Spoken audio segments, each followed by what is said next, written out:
Contact tracing sa mga nakahugoy-hugoy o nakaabi-abi sa pasyenteng konfirmado nga natakbuyan sa novel coronavirus nagpadayon sa pagkakaroon.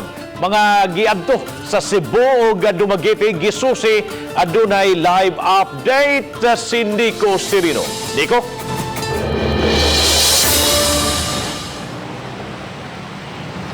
Yes, Bob, update ni atong babae nga 38 anyos nga nagpositibo sa 2019 novel coronavirus acute respiratory disease. Gipahibaw karon sa taga DOH7 nga wa magdugay dinhi sa Sugbo ang maong babae ug iyang kuyog nga hinigugma ug mas nag-star pa ni og dugay didto sa Dumaguete City.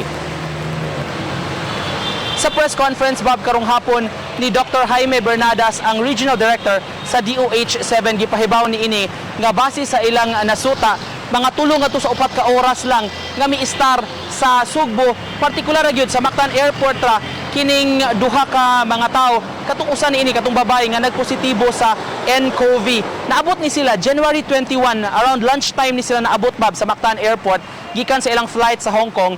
Mi-star ni sila sa airport, wa na ni sila nang gawas ug pagkahapon ni ana mga pasado alas 4 padong alas 5 mibiyahe sab ni sila dayon paingon sa ilang flight sa Dumaguete City. Dito sa Dumaguete ni sila nagdugay ang babae ug iyang kuyog nga hinigugma. Sa pagkakaroon nagpadayon pa ang contact tracing nga gihimo sa DOH sa mga tao nga naabi-abi na kuyog niining maong couple, Bob, gikan sa katong mga personnel sa airport nga ilang nakaabi-abi hangtod na sa ilang mga kuyog mismo sa flight, mga katupad nila sa ilang seat, paingon na sa ilang naistaran ug mga nasuroy didto sa Dumaguete City. Nagdumili pa hinuon pagkumpirmar si Dr. Bernadas kung pila ni sila tanan ang mga tao nga ilang gitan-aw kay nagpadayon pa man sab karon ang tracing nga gihimo sa DOH.